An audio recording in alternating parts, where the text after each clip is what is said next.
حضرت زید بن عبداللہ اپنے باغ کو پانی دے رہے تھے تو کسی نے جا کے بتایا کہ حضور کا وصال ہو گیا۔ انہوں نے ایسے ہاتھ اٹھا لیے اور کہا اللہم اذہب بصری حتی لا ارا بعد حبیبی محمد احدا، اے اللہ مجھے اندھا کر دے، میری آنکھوں کی بینائی اچک لے۔ یہ آنکھیں رکھی ہی اس لیے تھیں کہ تیرے محبوب کو دیکھتا تھا، اب حضور چلے گئے ہیں تو میں نے ان چراغوں کا کیا کرنا ہے۔ حضرت حسان بن ثابت نے جو اس وقت اشعار کہے، کہتے ہیں کاش کہ کوئی کالا سانپ مجھے ڈنگ مار جاتا اور میں دوسری سانس نہ لیتا۔ اور حضرت سیدہ فاطمہ کے جو قلب اطہر کی کیفیت تھی، صبت علیہ مصائب لو انہا صبت علی الایام سرنا لیالیا، میرے اوپر جو مصیبتیں ٹوٹ پڑی ہیں وہ اگر دنوں پہ ٹوٹ پڑتی تو وہ کالی راتیں بن جاتی۔ حضرت عمر رضی اللہ تعالی عنہ تلوار نکال کے کھڑے ہو گئے اور کہا کہ جس نے کہا نا حضور کا انتقال ہو گیا میں اس کی گردن اڑا دوں گا۔ تھوڑی دیر بعد حضور پرانی حالت کی طرف پلٹ آئیں گے۔ اب یہ کیفیت کتنی حساس تھی۔ ادھر منافقین نے چال چلنا شروع کر دی،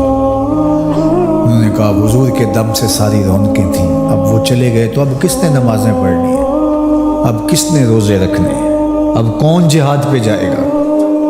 جب وہ ہی نہیں رہے تو ساری کہانی ختم ہو گئی۔ تو انہوں نے اس طرح سے چال چلنا شروع کر دی اور حضرت عمر کہتے تھے کوئی بولے تو صحیح، کتنا نازک وقت تھا۔ اس وقت میں حضرت ابو بکر آئے رضی اللہ تعالیٰ، ان کا کلیجہ تو پھٹ رہا ہوگا، لیکن یہی موقع تھا حضور کے مشن کو، حضور کی فکر کو، حضور کے دیے ہوئے نظام کو سنبھالنے کا، اور اپنے جذبات کو کس طرح کنٹرول کیا ہوگا۔ اپنے آپ کو پوری طرح سنبھال کر کے لوگوں میں آئے اور دیکھا کہ لوگ جمع ہیں اور حضرت عمر رضی اللہ تعالیٰ عنہ غصے میں تلوار لہرا رہے ہیں۔ خبردار اگر کسی نے کہا کہ حضور کا انتقال ہو گیا تو آپ ایک اونچی جگہ پہ کھڑے ہوئے، لوگوں کو متوجہ کیا۔ حضرت صدیق اکبر رضی اللہ تعالیٰ عنہ کا اس وقت کا جو خطبہ ہے، اس نے اس وقت اسلام کو سنبھالا جب منافق بڑی باریک چال چل رہے تھے۔ اب حضرت ابو بکر آئے اور کھڑے ہوئے، کہا لوگوں مجھے بتاؤ تم اللہ کی عبادت کرتے تھے یا رسول اللہ کی عبادت کرتے تھے؟ تو لوگوں نے کہا اللہ کی عبادت کرتے تھے۔ تو کہا اللہ آج بھی زندہ و موجود ہے، اللہ کل بھی زندہ و موجود ہے، وہ حی ہے لا یموت ہے۔ اللہ اکبر۔ پھر انہوں نے وہ آیت کریمہ پڑھی وما محمد الا رسول قد خلت من قبلہ الرسل، اور صحابہ فرماتے ہیں ہمیں لگا کہ جس طرح یہ نازل اسی وقت کے لیے ہوئی تھی۔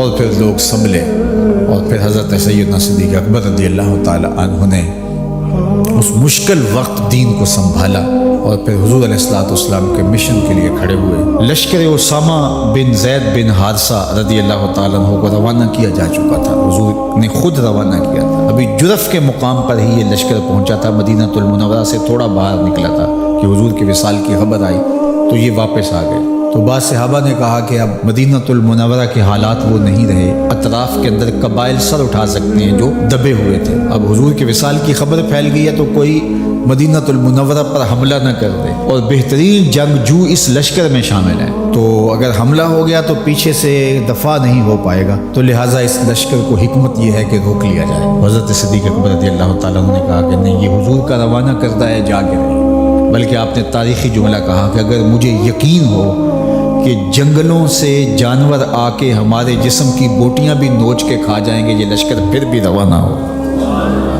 لوگوں نے حضرت عمر سے کہا کہ ضرور لشکر کو روانہ کریں، لیکن حضرت ابو بکر رضی اللہ تعالی عنہ سے اتنا کہیں کہ امیر لشکر کو معزول کر کے کوئی اور قریشی سردار بزرگ اس کا امیر بنا دیا جائے۔ 9 عمر لڑکا ہے، دوسرا غلام زادہ ہے، تو بڑے بڑے قریشی سردار اور جنگجو ان کی قیادت کو قبول کرنے سے انکار نہ کر دے، تو وہ گئے اور جا کے کہا کہ بڑے بزرگوں کی یہ رائے ہے کہ آپ ضرور لشکر کو روانہ کر دیجئے، لیکن اتنا کیجئے کہ امیر لشکر کو تبدیل کر دیجئے۔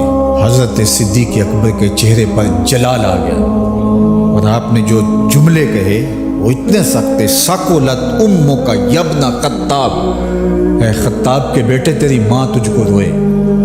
استعملہ رسول اللہ وقد تامرنی ان اعزلہ، ان کو امیر لشکر اللہ کے رسول نے مقرر کیا ہے اور میں کون ہوتا ان کو معزول کر دوں۔ کہا لشکر جائے گا، اسامہ بن زید کی قیادت میں جائے گا، جس نے جانا ہے جائے، جس نے نہیں جانا میں کوئی پرواہ نہیں، چونکہ ان کو امیر لشکر اللہ کے رسول نے مقرر کیا۔ اللہ اکبر۔ پھر جب لشکر اسامہ کو روانہ کیا حضرت صدیق اکبر نے تو حضرت اسامہ کے گھوڑے کی باکھ اپنے ہاتھوں سے پکڑی اور اسامہ کو اوپر سوار کیا رضی اللہ تعالیٰ عنہ، اور نیچے ساتھ پیدل چلے۔ اللہ اکبر۔ اور ساتھ یہ کہتے جاتے تھے اسامہ تو وہ ہے جس کو میرے رسول نے مقرر کیا ہے۔ اور پھر یہ لشکر کامیاب اور بامراد ہو کے لوٹا تو یہ سیدنا صدیق اکبر رضی اللہ تعالیٰ عنہ کا حضور علیہ السلام کے فیصلوں کو منوان قبول کرنے کا جذبہ تھا، جس انداز سے انہوں نے حضور علیہ السلام کی فکر پہ پہرا دیا، حضور کی تعلیمات کو اجاگر کیا اور حضور کے فرمان کو حرف آخر سمجھا، اور اس کے بعد انہوں نے اپنی رائے کو وہاں فنا کر دیا۔ صلح حدیبیہ کا موقع آیا تو 1400 اصحاب تھے، قریش نے کہا ہم عمرہ نہیں کرنے دیں گے، تو وہاں سے ایک معاہدے کے ذریعے واپس آنا ہوا۔ تو حضرت عمر نے کہا ابو بکر ہم دب کے صلح کیوں کریں، صلح کی شرائط تو برابر کی ہونی چاہیے۔ تو حضرت ابو بکر صدیق کا صرف ایک لفظ دیکھیے، انہوں نے کہا عمر کیا یہ صلح نامہ حضور نے قبول کیا ہے؟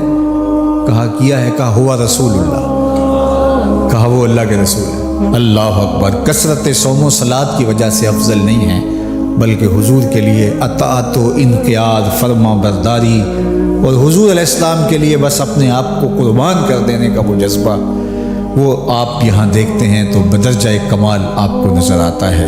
فرمایا کہ میں اللہ کے علاوہ اگر کسی کو خلیل بناتا تو وہ ابو بکر کو بناتا، لیکن میرا خلیل اللہ ہے۔ اللہ اکبر۔ امن الناس بر مولائے ما، کلیم اول سینائے ما، ہستیو کشت ملت راچو ابر، ثانی اسنینو غارو بدر و قبر۔ دیکھیے کہاں کہاں حضور کی قربت۔ یہ شک ہوئی تے چل مدینے، یہ شک ہوئی تے آ تک لے جوڑ مزاراں دا بن یار نبی دے۔